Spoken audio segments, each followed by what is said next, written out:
que significa um resultado negativo? Essa aqui é uma indicação que no momento que você faz o teste, não detectar o vírus de corona cerca de você.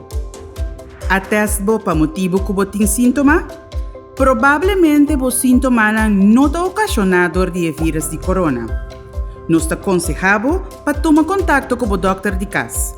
Ele vai avaliar junto com o paciente. A teste para sobre botar em contato com uma pessoa que está positiva é importante para você quedar em quarentena até 4 dias depois do último contato com a pessoa com a teste positivo. O teste diz um reflexo de um momento. O resultado significa que no momento aqui não detectar o vírus em seu corpo, mas a chance de existir que ainda por vir malo.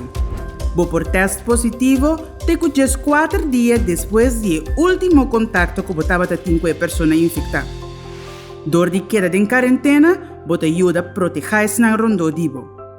Quarentena significa queda casa. Tem distância fora de a pessoa que está viva em mesmo casa cubo. Não vai trabalho, escola ou tienda. Trabalha fora de casa ou siga les online se é possível. Laga outra pessoa a se compra para você e laga isso aqui do balcão de vossa casa.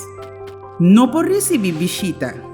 Não por sinta comer junto com esse não bibado em mesmo casa cubo.